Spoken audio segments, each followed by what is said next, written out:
Om Swastiastu. Gelaran pemilihan kepala daerah atau Pilkada 2024 telah usai. Dan siapa pemenangnya pun sudah kita ketahui bersama.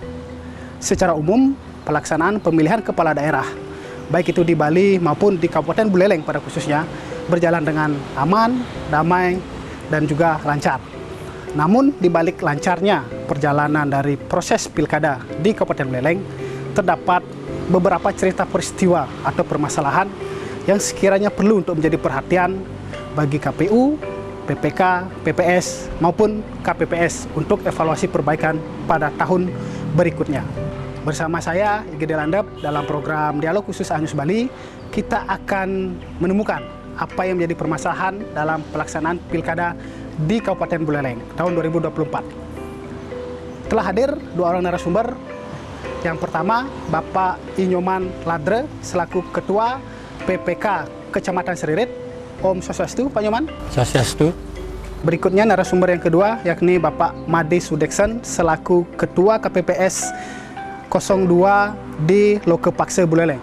Om Swastiastu, Pak Made. Terima kasih sampun berkenan hadir dalam program Dialog Khusus Anyus Bali.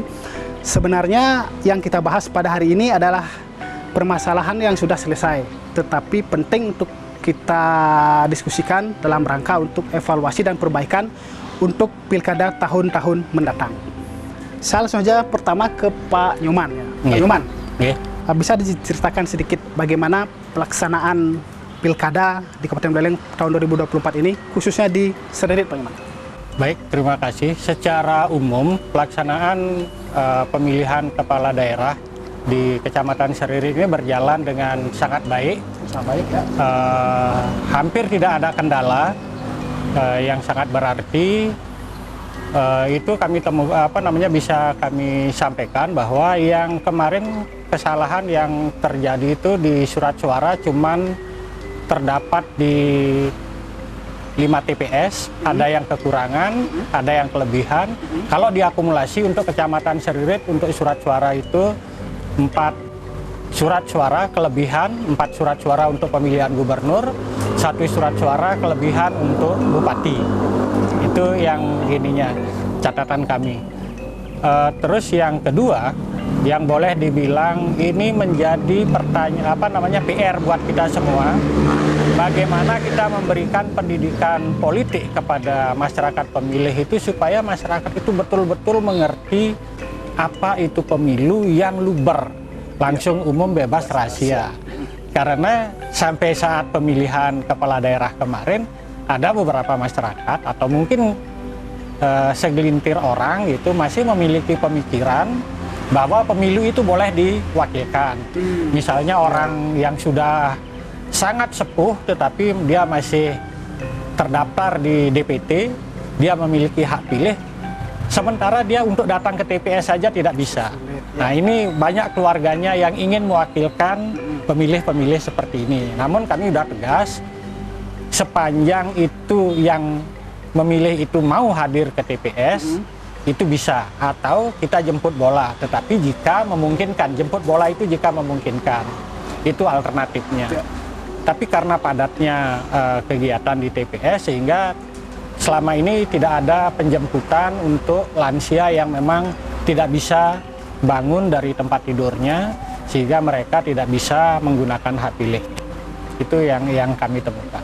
Namun ada kasus, nah ini mungkin yang menjadi sorotan kita. Sebelum kita ke kasus, Pak, sebelum kita ke kasus, artinya memang tidak boleh, apapun situasinya, tidak boleh ada yang istilahnya mewakili gitu ya, tidak boleh gitu ya. Jadi one man one vote atau satu orang untuk satu suara itu yang mutlak jadi gitu, Pak ya. Mutlak itu kita.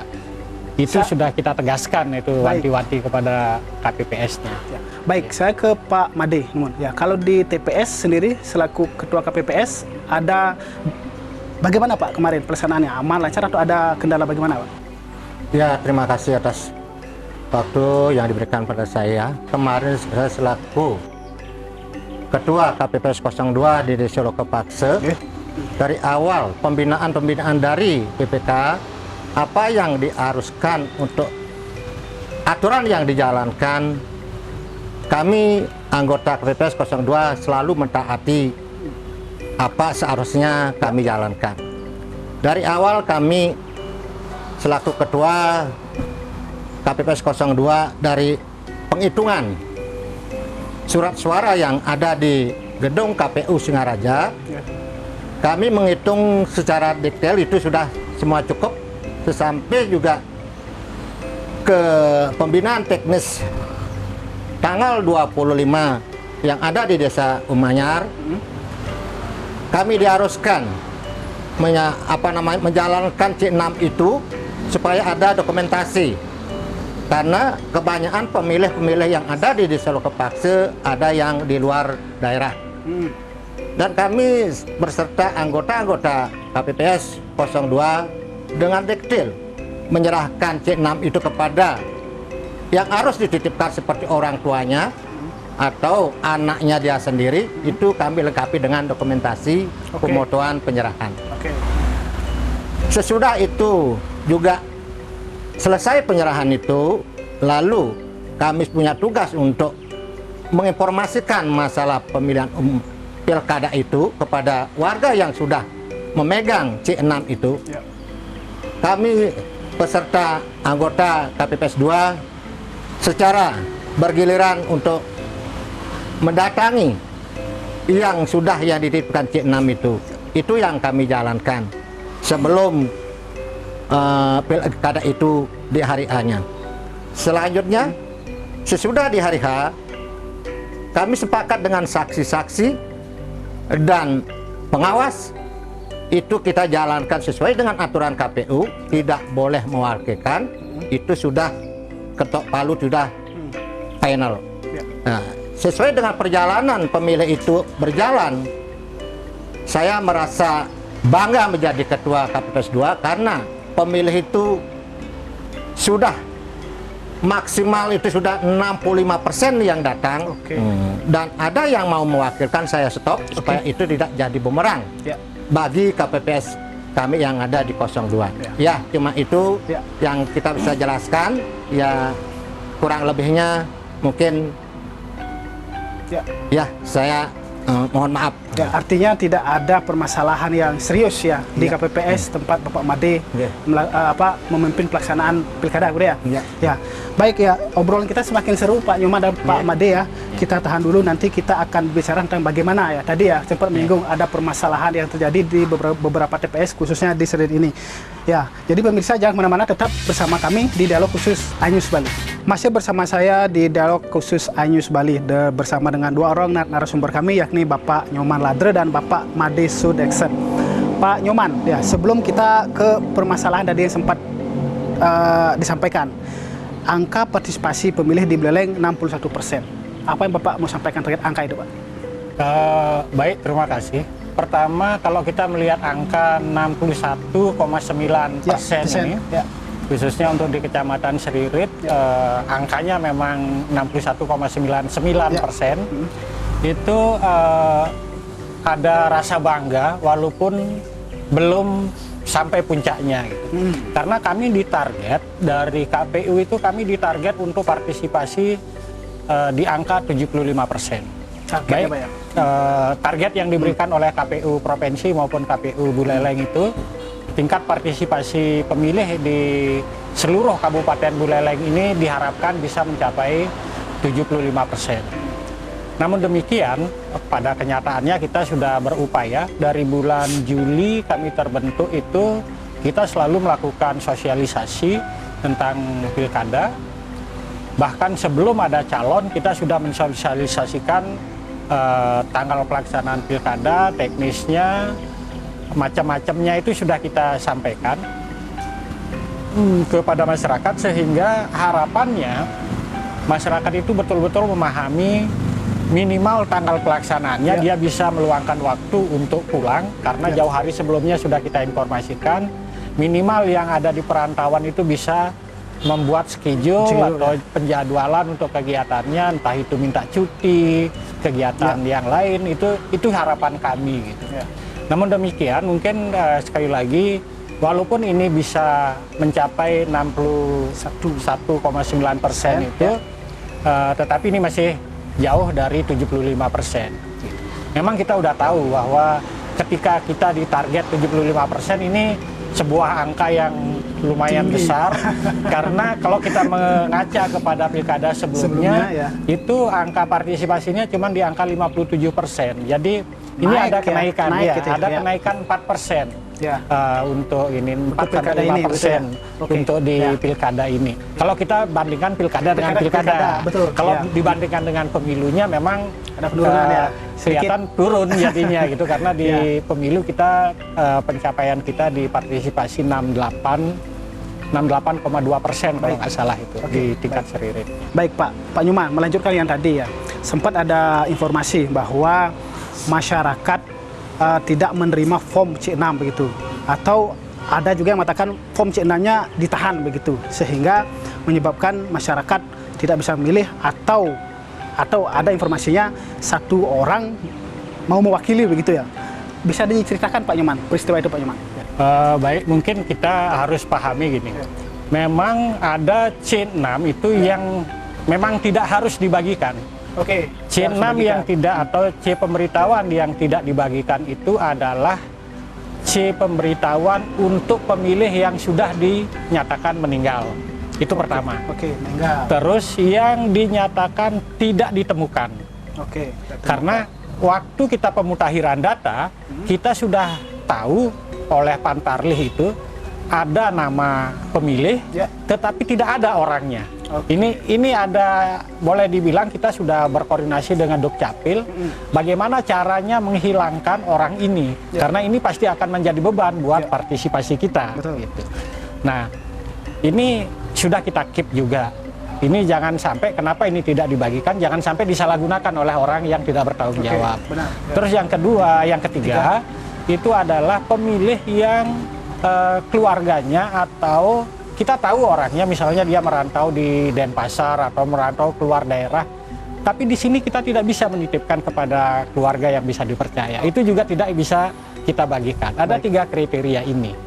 Nah, terus yang pindah atau beralih profesi, awalnya jadi sipil, terus keterima misalnya jadi anggota TNI Polri, itu pun kita ditahan. Oke.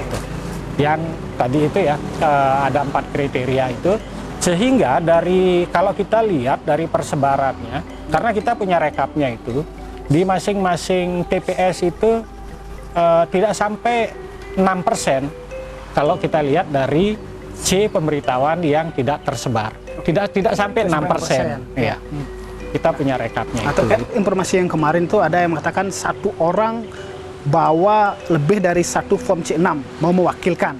Itu gimana Pak? Ada peristiwa itu, bisa diceritakan itu Pak? Baik, terima kasih. Memang itu kejadiannya ada di Desa Lokepakse juga kebetulan di daerah Banjar Tengah. Ya. Itu kejadiannya memang ada pemilih yang datang membawa lebih dari 1 C pemberitahuan. Dia ingin mewakilkan. Namun setelah kami telusuri, ternyata dia mengumpulkan C6 yang sudah dibagikan, itu yang tidak dipakai. Misalnya dia tahu misalnya saya punya adik di Denpasar, dia tidak pulang, akhirnya C6-nya itu tidak digunakan. Nah, yang tidak digunakan ini dikumpulkan, mungkin dapat 1, dapat 2, itu yang dikumpulkan.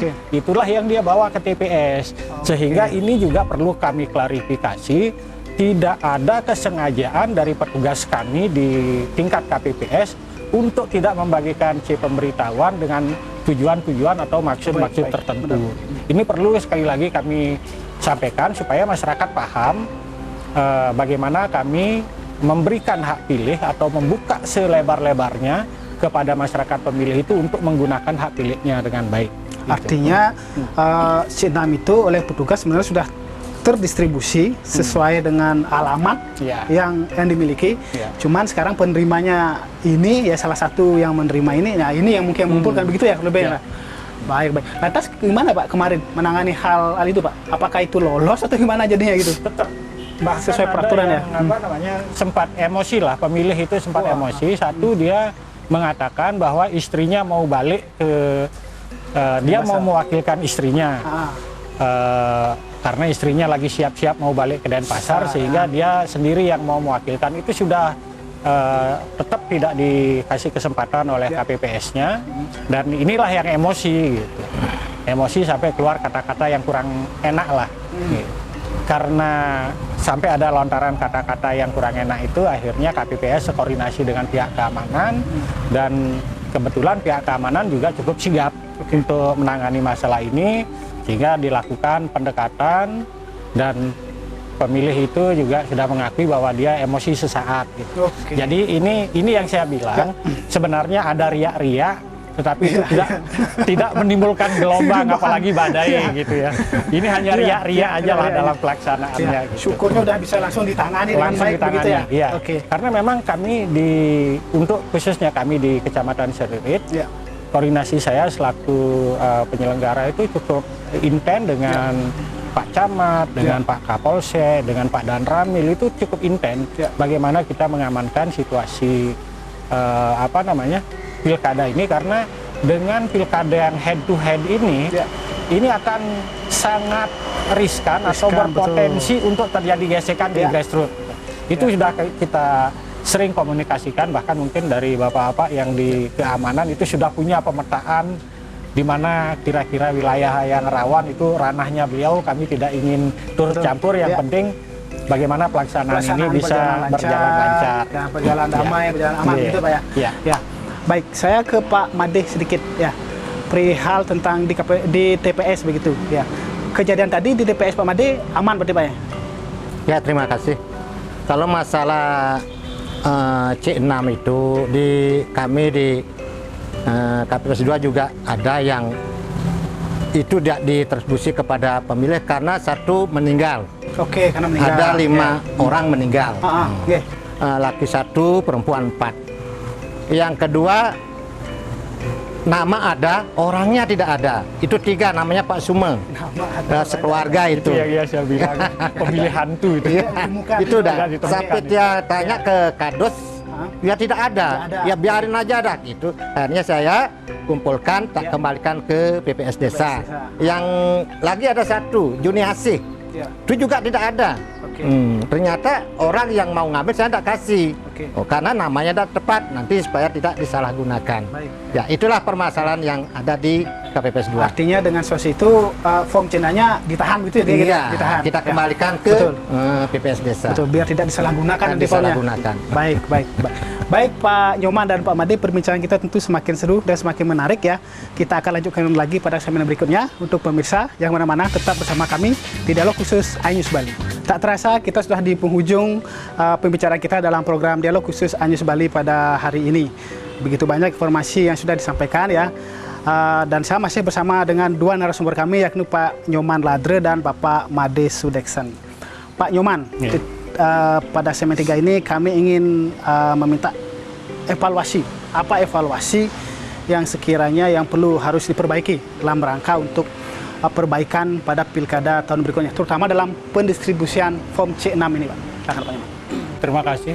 Kalau kita melihat pendistribusian C pemberitahuan atau form C6 ini adalah ujung atau akibat dari proses data pemilih di awal. Ketika kita memulai pemutahiran data, itu yang berdasarkan de jure, hanya berdasarkan de jure, maka orang yang secara de jure atau administrasi kependudukannya itu ada di Seririt, tapi faktanya dia ada di luar daerah. Nah, ini kan berpotensi menyebabkan partisipasinya kecil. Terus kedua, yang saya katakan tadi, ternyata untuk di Seririt sendiri, bahkan mungkin kalau di Buleleng diakumulasikan, itu bisa di cross check ke Dukcapil, itu ada data penduduk secara NIK dia ada, nama ada, alamat ada, tetapi ketika dicari orangnya tidak ada. Nah, ini yang saya sering sambil guyonan gitu, ini pemilih hantu gitu. Karena tidak bisa ditemukan ini pemilih ini gitu. Tapi identitasnya lengkap ada. Nah, ini juga bisa dibersihkan. Saya tidak tahu bagaimana aturannya, apakah ada dasar kebijakannya, mungkin nanti Dukcapil atau pemerintah lah yang punya wewenang untuk itu, bagaimana membersihkan data penduduk ini yang harusnya sebagai cikal bakal dari data pemilih. Kan kita dapat data pemilih ini dari pemerintah. Kita mutakhirkan, kita sesuaikan. Nah, ini yang seharusnya boleh dibilang sudah bersih lah gitu. Jangan kayak kemarin itu ya masih banyak sekali sampah-sampah yang harus kita bersihkan, sehingga ini menyebabkan kita juga lumayan menguras effort kerja kita. Itu di data pemilih. Kalau di teknis penyelenggaraan, memang kita kemarin itu sedikit ada aturan yang begitu mendadak. H-1 malam, sekitar jam setengah 10 malam itu baru ada surat edaran. H-1 itu berarti tanggal 26 ya? Tanggal 26 malam, ya. Sekitar jam 21.30 itu baru ada surat edaran yang menyatakan bahwa pemilih yang tidak bisa mengurus kepindahan memilihnya itu tetap diberikan hak pilih sebagai pemilih pindahan. Pemilih pindahan. Nah, karena kriteria pemilih pindah itu kan sudah ditutup H-7. Betul. Ya. Ada tanggal 28 28 sebelumnya, dan ada H-7 di tanggal 20. Di 28 Oktober itu berakhir. Nah, itu yang misalnya pindah domisili. Itu seharusnya dia mengurus kepindahannya itu berakhir di tanggal 28. Tapi kejadiannya banyak orang menikah setelah tanggal 28. Dia mengurus administrasi kependudukan, dia punya KTP di tempatnya yang baru. Akhirnya ini jadi apa ini? Kalau dicek DPT online, anggaplah misalnya dia nikah dari Suwung ke Seririt. Dicek DPT online-nya ada di Suwung, KTP-nya KTP Seririt. Faktanya pada saat itu. Ini kan menyebabkan kita dilema, di mana kita harus kasih pemilih ini. Itu SE-nya datang jam 21.30 menit itu, atau H-min berapa jam itu. Itu bagaimana SE-nya Pak mengatakan akhirnya? Itu akhirnya menjadi pemilih tambahan. Jadi dia bisa datang ke KTP dengan KTP-nya, karena dia sudah ada di DPT, itu bisa datang dengan KTP. Gitu. Saya ke Pak Made, ya Pak Made, terkait dengan peningkatan partisipasi pemilih, Pak. Ya. Apa saran yang bisa Pak Made sampaikan terkait dengan dalam rangka untuk meningkatkan partisipasi pemilih, terutama pemilih yang ada di perantauan, Pak Made, ya. Karena pemilih di perantauan itu biasanya ya males pulang lah begitu ya, capek pulang lah, keluar biaya lah dan sebagainya. Nah, apa yang kira Pak Made bisa sampaikan untuk ini, Pak Made? Ya, terima kasih. Saya selaku Ketua KPPS termasuk ujung tombak di lapangan. Kalau bisa dari KPU dengan mendatangkan C6 itu lebih awal lah, kayak kemarin 4 hari H baru datang, akhirnya kita untuk mengisi dan memilah C6 itu sedikit agak kelimpungan karena pilkada beda dengan pilegnya. Kalau pilegnya kita dulu dapat cuma DPD tetap cuma 250, kemarin 551. Ya, karena pembagian itu terlalu besar, akhirnya kita kelimpungan. Akhirnya yang penting itu sudah ada menerima dari keluarga dan kita pakai dokumentasi, kita sudah merasa itu aman. Dan itu saya sudah sarankan, tolong anaknya diinformasikan suruh pulang karena ini penting gitu. Cuma itu aja saran saya kepada mungkin bapak-bapak yang ada di KPU. Artinya H-4 itu belum cukup ya? Belum cukup, karena banyak sekali gini DPD tetapnya itu, Pak. Baik. Pak Nyoman, harapannya Pak Nyoman terkait dengan apa untuk pemilu ke depan? Kalau untuk perbaikan ke depan itu mungkin dari sistem atau dari aturan ya, dari regulasi itu perlu kita evaluasi kembali bagaimana caranya mengcombine antara pemutakhiran data itu yang berbasis de jure dengan de facto.